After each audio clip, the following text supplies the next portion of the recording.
حمدا والصلاة والسلام. علم الصرف درس نمبر 9. آج کے درس میں جناب والا ہم کل 3 ابحاث پڑھیں گے. نمبر 1 پر ماضی کی اقسام ہم پڑھیں گے اور ان کو بنانے کا طریقہ پڑھیں گے، اور نمبر 2 پر ہم بنائے مضارع پڑھیں گے کہ مضارع کے 14 صیغے ہم نے کیسے بنانے ہیں، ان کی مکمل بنائیں پڑھیں گے، کون سے صیغے کو کس سے بنانا ہے. اس کے بعد ہم علامات مضارع پڑھیں گے.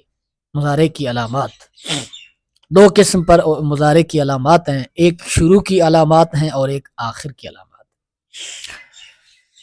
تو پہلے نمبر پر ماضی کی اقسام اور ان کو بنانے کا طریقہ وہ سمجھیے.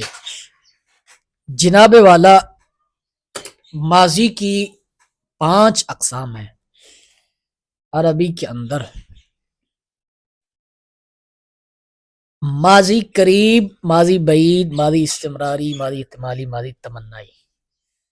اب میں نے جیسا کہ آپ سے بار بار عرض کیا تھا فارسی پڑھتے ہوئے کہ بہت سی چیزیں آپ فارسی میں پڑھیں گے وہی دہرائی جائیں گی عربی میں، صرف میں، نحو میں.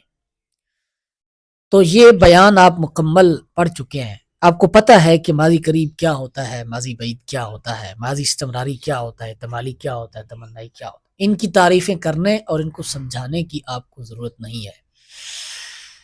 صرف ہم یہاں طریقہ پڑھیں گے کہ ماضی قریب کیسے بنانی ہے، بعید، استمراری، احتمالی، تمنائی کیسے بنانی ہے. ان کے متبادل نام بھی آپ کے ذہن میں ہوں گے. ماضی استمراری کو ماضی دوامی بھی کہتے ہیں، احتمالی کو شکی بھی کہتے ہیں، تمنائی کو تمنی بھی کہتے ہیں. تو پہلے نمبر پر دیکھیے ماضی قریب بنانے کا کیا طریقہ ہے. ماضی مطلق کے شروع میں لفظ قد کا اضافہ کریں اور اردو ترجمہ میں لفظ ہے آتا ہے. جیسے قد ضربا، مارا ہے اس ایک مرد نے. یہاں یہ لفظ آپ تھوڑا سا اضافہ کریں گے، یہاں آپ کہیں گے ماضی مطلق کی گردان کے شروع میں. توجہ، ماضی مطلق کی گردان کے شروع میں، یعنی کہ پھر قد ضربا، قد ضربا، قد ضربو، قد ضربت، اس طرح چلتے جائیں گے، نہ کہ ایک صیغے کے شروع میں. تو یہ ہو گیا ماضی قریب بنانے کا طریقہ. قریب کا ترجمہ بھی آپ جانتے ہیں، ہے والا ہوتا ہے، یہ بھی آپ پڑھ چکے ہیں فارسی میں. اور اس کے بعد ماضی بعید ہے. ماضی بعید ماضی مطلق کی گردان کے شروع میں کانا کی گردان کا اضافہ کریں گے. ادھر ایک فرق سمجھیں، لفظ کا اضافہ کرنا اور ہوتا ہے، گردان کا اضافہ کرنا اور ہوتا ہے. لفظ کا جو اضافہ کیا جاتا ہے ہر صیغے کے ساتھ وہی لفظ دہرایا جاتا ہے، لیکن جب گردان کا اضافہ کرتے ہیں تو گردان کے ساتھ گردان چلانی پڑتی ہے. کانا ضربا، کانا ضربا، کانا ضربا، کانو ضربو، کانت ضربت، کانتا ضربتا، کننا ضربنا. تو گردان کے ساتھ آپ کو گردان چلانی پڑے گی. کانا کی گردان بھی آپ کو آنی چاہیے، وہ بھی آپ کو سمجھ آ جائے گی انشاءاللہ. تو یہ ہو گئی تیسری قسم ماضی کی، ماضی بعید. تو اس بات کو آپ نے ذہن میں رکھنا ہے، لفظ کا اضافہ کرنا اور ہوتا ہے، گردان کا اضافہ کرنا اور ہوتا ہے. آگے ماضی استمراری بنانے کا طریقہ. ماضی استمراری کی تعریف وغیرہ آپ جانتے ہیں، فارسی میں آپ نے 6 طریقے پڑھے ہیں ماضی استمراری بنانے کے. مضارع کی گردان کے شروع میں لفظ کانا کی گردان کا اضافہ، لفظ نہ بھی کہیں، کانا کی گردان کا اضافہ کرتے ہیں استمراری بنانے کے لیے. مضارع کی گردان کے ساتھ، پہلے تھا ماضی کی گردان کے ساتھ، اب ہے مضارع کی گردان کے ساتھ کانا کی گردان کا اضافہ کریں گے. اور اردو ترجمہ میں تا تھا، رہا تھا، وغیرہ وغیرہ آتا ہے. جیسے کانا یدربو، کانا یدربانے، اس طرح چلتے جائیں گے. آگے دیکھیے ماضی احتمالی بنانے کا طریقہ. ماضی مطلق کے شروع میں لفظ لعل ما کا اضافہ کریں اور اردو ترجمہ میں لفظ ہوگا کا اضافہ کریں. جیسے لعل ما ضربا، مارا ہوگا اس ایک مرد نے، مارا ہوگا اس ایک مرد نے۔ ماضی مطلق کے شروع میں لفظ لعل ما کا اضافہ کرنا ہے، ماضی مطلق کی گردان کے شروع میں لفظ لعل ما کا اضافہ کرنا ہے۔ آگے ہے جی ماضی تمنائی، اب یہاں لفظ کا اضافہ کرنا ہے، یہاں گردان کا اضافہ نہیں ہے، یعنی کہ اس گردان کے ساتھ ہی آپ لعل ما لگاتے جائیں گے، سارے سیغے بنتے جائیں گے۔ اسی طرح ماضی تمنائی، یہاں ماضی مطلق کی گردان کے شروع میں لیت ما کا اضافہ کریں گے، اردو ترجمے میں کاش کے اور تا کا اضافہ کریں گے، جیسے لیت ما ضربا، کاش کے مارتا وہ ایک مرد، لیت ما ضربا، لیت ما ضربو، لیت ما ضربت الی آخر۔ تو یہ ہو گئی جناب ماضی کی 5 اقسام اور ان کے بنانے کے طریقے۔ اس کے بعد دوسری بات جو ہے وہ بہت ہی قابل غور ہے، اس پر آپ نے خاصی توجہ جو ہے وہ رکھنی ہوگی۔ یہ تو ہو گیا ماضی کا بیان، اب آ جائیے مضارع کی بنائیں، ابنیہ مضارع، مضارع کی بنائیں، مضارع کس کو کس سے بنانا ہے اور کیسے بنانا ہے یہ آپ بیان کریں گے ہم۔ گردان آپ کے سامنے ہے، وہی ترتیب رکھنی ہے جیسا کہ میں نے آپ کو پہلے بتایا تھا کہ یہ واحد، یہ تثنیہ اور یہ جمع، یہ مذکر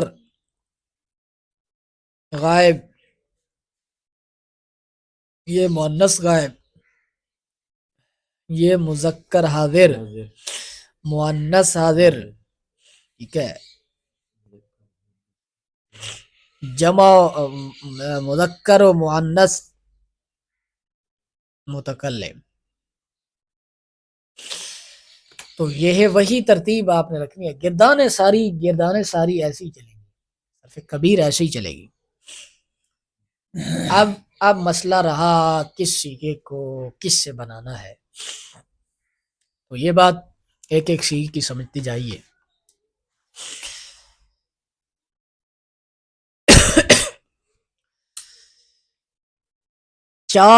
پانچ سیغے جو ہیں، 5 سیغے، ان کو ہم نے دارابا سے بنایا ہے۔ کون کون سے 5 سیغے دیکھیے، یدربو، تدربو، تدربو، ادربو اور ندربو، ان 5 سیغوں کو ہم نے بنایا ہے دارابا سے۔ کیسے بنایا ہے دارابا سے؟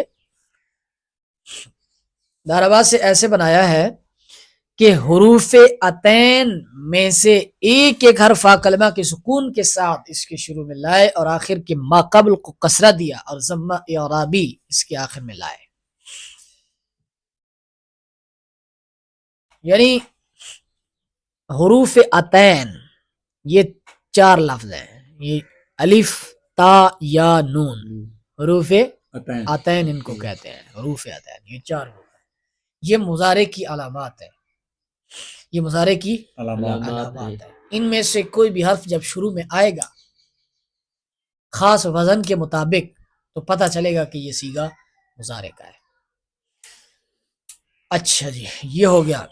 تو یہ کہہ رہے ہیں کہ ہر سیغے کی اپنی پہچان کے مطابق حروف عطین شروع میں لائے، حروف عطین شروع میں لائے اور آخری حرف کے ماقبل کو کسرہ دیا۔ جیسے دارابا تھا تو دارابا سے پہلے یا لائے، اور را تھا دارابا تھا، را کو کسرہ دیا اور با کو ضمہ اعرابی دیا، وہ بھی علامت ہے مضارع کی۔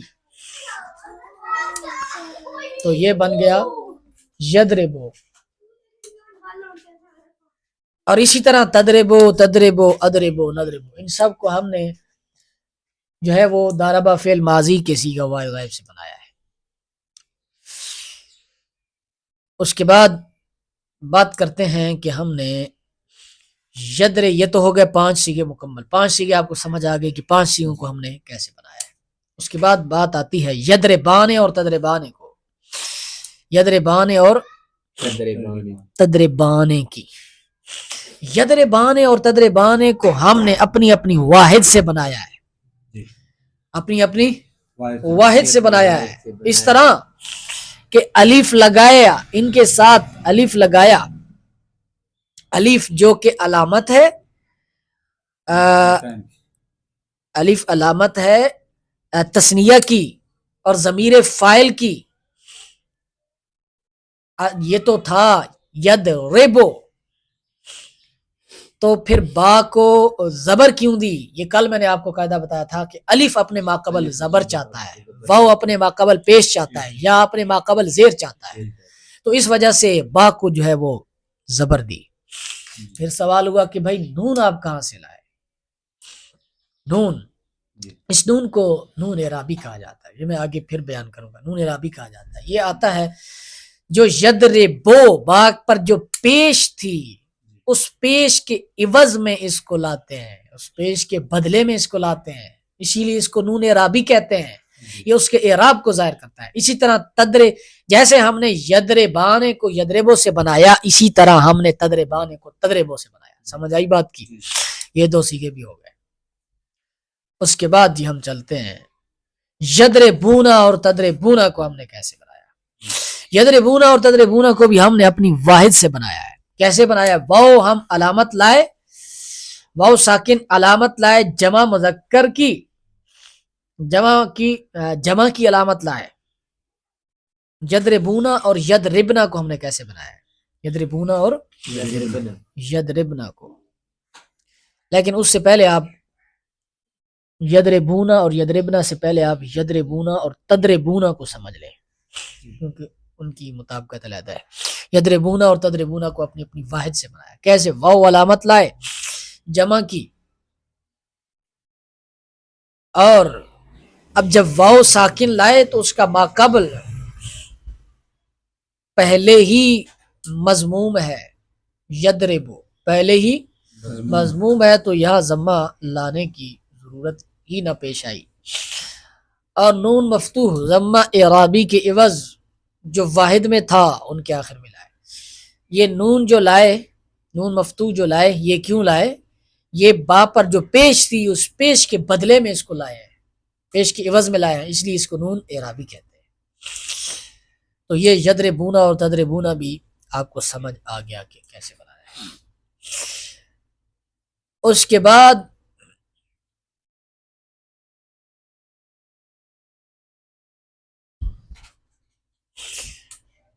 تدربانے، اور پہلے ہم نے پڑھا یدربونا اور تدربونا بھی پڑھ لیا. اس کے بعد ہم نے پڑھنا ہے تدربانے. تدربانے کو ہم نے کیسے بنایا؟ تدربانے اور تدربونا کو اپنے واحد سے یدربانے اور یدربونا کی طرح بنایا. تو یہ تدربانے بھی ہم نے ویسے ہی بنایا ہے، یہ تدربانے بھی ہم نے ویسے ہی بنایا ہے جیسے ہم نے یدربانے کو یدربو سے بنایا تھا، اسی طرح ہم نے تدربانے کو تدربو سے بنایا. اب اس والے تدربانے کو کا مسئلہ ہے، اس تدربانے کو ہم نے کیسے بنایا؟ اس تدربانے کو ہم نے تدربینا سے بنایا. تدربینا سے، یہ تھوڑا پیچیدہ ہے. کیسے بنایا؟ اس طرح کہ یا ساکن علامت تانیث کو حذف کر کے اس کی جگہ الف علامت تثنیہ و ضمیر فاعل ما قبل کے فتح کے ساتھ لائے، اور نون کے فتح کو کسرہ سے بدل دیا تو تدربان ہوئے. دیکھو تدربینا تھا، اس یا جو علامت تانیث ہے اس کو حذف کر کے اس کی جگہ الف لائے. اب جب الف لائے، پہلے نیچے زیر تھی، آپ کو پتا ہے الف اپنے ما قبل فتح زبر کا تقاضا کرتا ہے، تو یہ تدربینا سے تدربان ہو گیا. آسان سی بات ہے. اب رہ گیا دو سیغوں کا مسئلہ، یدربنا اور تدربنا. باقی آپ کو سمجھ آ گیا. یدربنا اور تدربنا کو ہم نے کیسے بنایا؟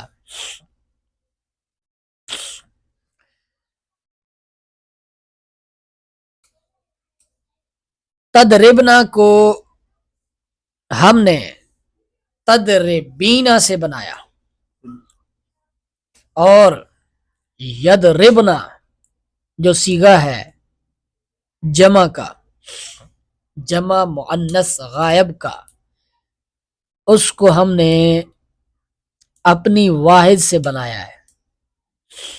تدربینا، تدربنا کو تدربینا سے، اور یضربنا کو ہم نے تدربو سے بنایا ہے.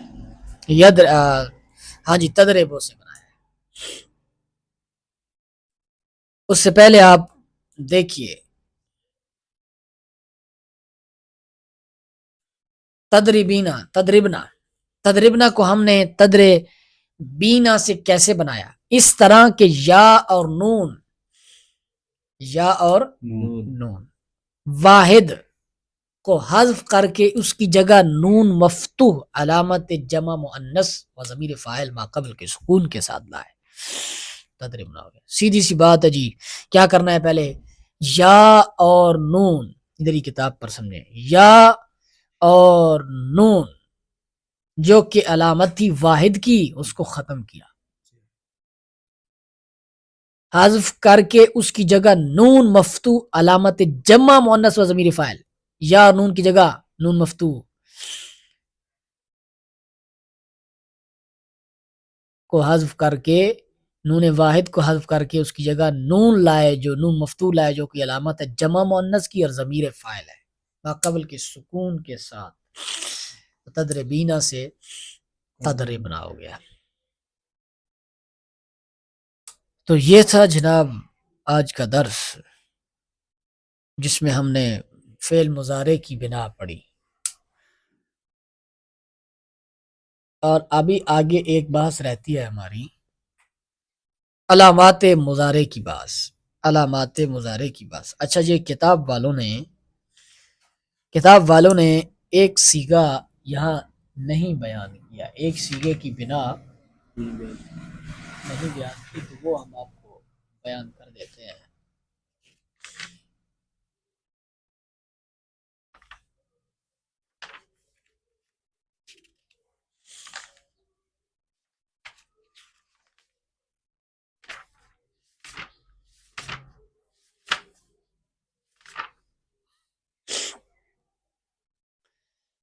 تدربنا کو تو ہم نے بنا لیا تھا تدربینا سے. یدربنا کو ہم نے کس سے بنایا؟ اس کا تذکرہ انہوں نے یہاں لکھا ہی نہیں ہے.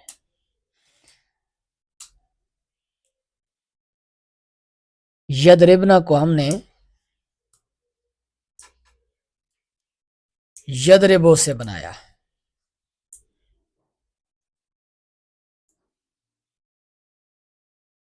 یدربنا کو تدربو سے بنایا، اس طرح کہ تا علامت واحد، علامت مؤنث حذف کر کے، علامت واحد حذف کر کے نہیں، بلکہ یدربنا کو یدربو سے ہی بنایا، کیونکہ یا تا تو جو ہے وہ علامت تانیث ہے. یدربنا کو یدربو سے بنایا اس طرح کہ ضمہ جو ہے، ضمہ جو یدربو پر ضمہ ہے اس کو حذف کیا، جو کہ ضمہ اعرابی جس کو کہا جاتا ہے، اس کے بدلے میں نون مفتوح علامت تانیث، علامت جمع مؤنث، تانیث کی علامت بھی ہے اور جمع کی علامت بھی ہے، اس کے بدلے میں نون مفتوح لائے، تو یہ یدربو سے ہو گیا یدربنا. پہلے جو یہ یدربنا اور تدربنا کا جو نون ہے، اس کو نون ضمیری کہتے ہیں، نون ضمیری. اور باقی جو نون آئے ہیں، یدربونا، یدربان، یدربان وغیرہ وغیرہ، ان سب نونوں کو نون اعرابی کہتے ہیں، کیونکہ وہ اعراب کے بدلے میں آیا ہوتا ہے، وہ اعراب کو ظاہر کرنے کے لیے آیا ہوتا ہے، اور یہ ضمیر ہوتا ہے، یہ نون جو ہے یہ ضمیر ہوتا ہے. اس کے بعد علامات مضارع. علامات مضارع دو قسم پر ہیں، شروع کی علامات، آخر کی علامات. شروع کی علامات جو ہیں وہ 4 ہیں، اور آخر کی علامات جو ہیں 3 ہیں. شروع کی علامات کون سی ہیں؟ اتین، الف تا یا نون. اور آخر کی علامات 3 کون سی ہیں؟ ضمہ اعرابی، نون ضمیری اور نون اعرابی. ان کی جو ہے وہ کہاں کہاں آتے ہیں. عطین میں حمزہ جو ہے وہ صرف ایک سیگا واحد متکلم کے شروع میں آتا ہے، یہ صرف واحد متکلم کے شروع میں آتا ہے. اور نون عطین میں سے صرف یہ بھی ایک سیگے کے شروع میں آتا ہے. اس کے بعد جو یا ہے یہ 4 سیگوں کے شروع میں آتا ہے، 1 2 3 اور یہ 4. اس کے بعد باقی ہمارے پاس 8 سیگے بچتے ہیں. 8 سیگوں کے شروع میں تا آتا ہے. ٹھیک ہو گیا؟ 8 سیگوں کے شروع میں تا آتا ہے. تو یہ ہو گئی شروع کی علامات. اور اس کے بعد آخر کی علامات کون سی ہیں؟ ضمہ اعرابی، ضمہ اعرابی، نون ضمیری. ضمہ، نون اعرابی، نون ضمیری. ضمہ یہ 5 سیگوں کے آخر میں آتا ہے. واحد مذکر غائب، واحد مؤنث غائب، واحد مذکر حاضر، واحد متکلم، جمع متکلم. متکلم مال غیر بھی کہتے ہیں جمع متکلم کو. دیکھو یہ 5 سیگوں کے شروع میں آتا ہے، 1 2 3 4 اور 5. ان کے آخر میں ضمہ آتا ہے. اس کے بعد جی نون اعرابی یہ 7 سیگوں کے آخر میں آتا ہے. نون ضمیری یہ 2 سیگوں کے آخر میں آتا ہے.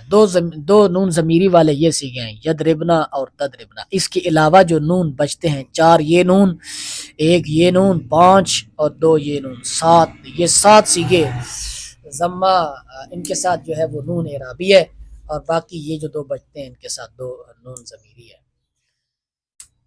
تو اس سبق کو آپ نے بہت تکرار کرنا پڑے گا، تبھی آپ کو یہ سمجھ آئے گا. اور اس کے بعد انشاءاللہ تعالی ان حروف کا بیان ہوگا جو مضارع کے اندر تبدیلی پیدا کرتے ہیں، لفظی یا معنوی تبدیلی پیدا کرتے ہیں. ان حروف کا بیان ہوگا. ہاذا